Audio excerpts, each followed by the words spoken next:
کیا ہے راز کو، اور جو اہل بیت کے ساتھ ہوتے تھے ان کے لیے یہ خاص تھا، اتنے پر اسرار ہوتے تھے کہ آپ جانتے ہیں جو 4 نواب ہیں امام زمانہ اجل اللہ تعالی فرجہ شریف، اللہم صلی علی محمد، امام کے 4 نوابوں میں سے ایک نواب جو تھے ان کے اور ان کے بھائی، حالانکہ ان سے سینئر تھے، بہرحال وہ تھا، کہا ان کو اللہ نے نواب، یعنی امام نے ان کو نواب نہیں بنایا، ان کو کیوں بنایا، اپنا نائب کیوں بنایا؟ تو فرمایا کہ ان کی ابا کے اندر بھی اگر امام ہوں گے اور کوئی پوچھے گا امام کہاں ہے، ابا کے ٹکڑے بھی کر دیے جائیں گے تو یہ نہیں بتائے گا کہ امام کہاں ہے۔ تو ہم لوگوں کو بھی تھوڑا ہر چیز نہیں ہر جگہ بول دینی چاہیے، تھوڑا سمجھدار انسان کو ہونا چاہیے، یہی کوالٹی ہے۔ نہیں بتایا، 4 سال زندان میں 120 کوڑے لگے، نہیں بتایا، کاروبار برباد ہو گیا، سب 4 سال بعد چھوڑ دیا، باہر نکلے کچھ بھی نہیں ہے، 5 لاکھ درہم کا مالک تھا شخص، کچھ نہیں تھا، ختم ہو گیا یا برباد ہو گیا یا چھین لیا، باہر نکلا، ایک شخص نے اس کا قرضہ دینا تھا 10,000 درہم، اس کو جب پتہ چلا کہ یہ آیا ہے مشکل میں ہے، اس کو تو 1 درہم کی ضرورت ہے، اس کو پیسے دینے تھے، شخص شریف النفس تھا، اس نے اپنے گھر والوں کو بولا کہ دیکھو وہ مشکل میں ہے، اس کے پیسے دینے ہیں مجھے، گھر بیچو، گھر سے نکلو، گھر کہیں اجارے پہ کرائے پہ لیتے، گھر بیچ کر معاملہ کیا، پیسے لیے، اس کے پاس گئے کہ یہ لو، اس نے پوچھا کہاں سے آئے ہیں پیسے، اس نے کہا تمہیں اس سے کیا، تمہارے مجھے پیسے نہیں، کہا وہ تو مجھے پتا ہے تم نے میرے پیسے دینے، مجھے 1 درہم کی بھی ضرورت ہے، لیکن یہ پیسے تم نے کہاں سے لیے؟ کہا میں نے اپنے گھر کو بیچا ہے، کہا مگر تم نے امام کا قول نہیں سنا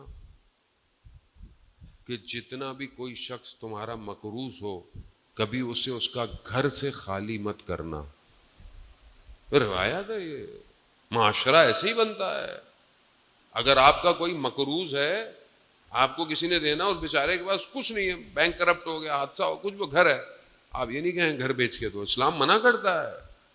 کہا تم نے نہیں سنا مگر کہ امام فرماتے ہیں کہ گھر بیچنا نہیں ہے، کسی کو گھر مت بکواؤ، وہ کہاں جائیں گے اس کے گھر والے؟ کہا یہ واپس لے جاؤ، کہا میں نہیں واپس لے جاؤ، معاملہ فسخ کرو اور اپنی اولاد کو اپنی گھر میں رکھو۔ آزاد، جو آزاد ہوتا ہے وہ مشکل میں بھی آزاد ہے، وہ چاہتا تو کر سکتا تھا مگر نہیں کیا، ذہن میں۔ تو یہاں جو گفتگو اس کے نیچے انڈر میں آتی ہے وہ یہ آتی ہے کہ لوگوں کے حقوق کو ادا کرو، لوگوں کے حقوق جو حق آپ کے اوپر ہے اس کو ادا کیا جائے۔ یہ معاشرے، دیکھیں معاشرہ میرے اکیلے سے نہیں بنے گا، نہ آپ کے اکیلے سے بنے گا، معاشرہ ہر طرح کے پروفیشن سے تشکیل پاتا ہے۔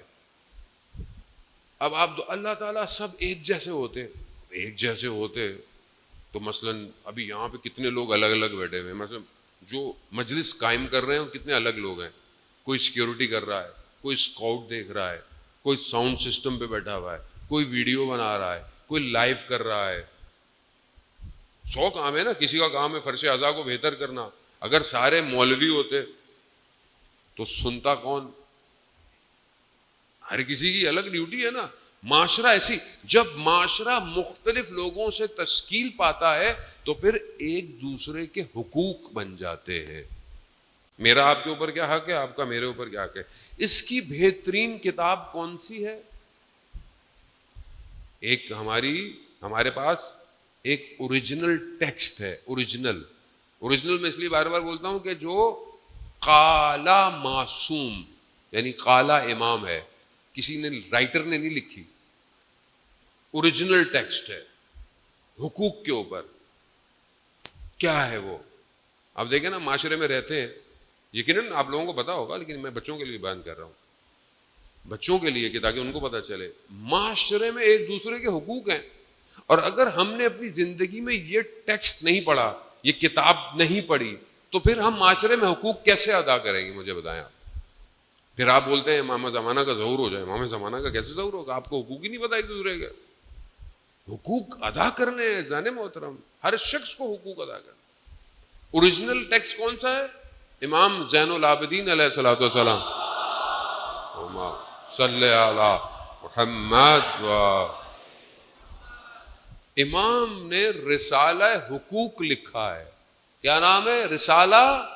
اس کو آج جا کر گوگل کیجئے گا، انٹرنیٹ پہ موجود ہے، اردو میں، انگلش میں، عربی میں، فارسی میں، فرینچ میں، سواحلی میں، دنیا کی ہر زبان میں لکھا ہوا ہے.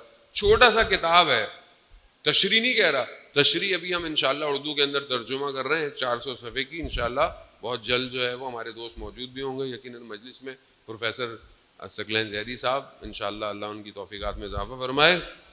وہ انشاءاللہ بہت جلد جو ہے وہ منظر عام پہ آئے گا تاکہ اس حقوق کو تشریح بھی کی جا سکے. عزیزان محترم، حقوق، تھوڑے سے حقوق بتا. کس کے حقوق ہیں؟ والد کے اولاد کے اوپر، اولاد کے والد کے اوپر، ہمسائے کے حقوق، استاد کے حقوق، شاگرد کے حقوق، جو کام کرتا ہے اس کے حقوق، یعنی میاں بیوی کے حقوق. یہ سب حق ہیں. جب آپ کو کسی کے حق کا پتہ ہی نہیں تو آپ ادا کیا کریں گے؟ حق پتہ تو ہونا چاہیے.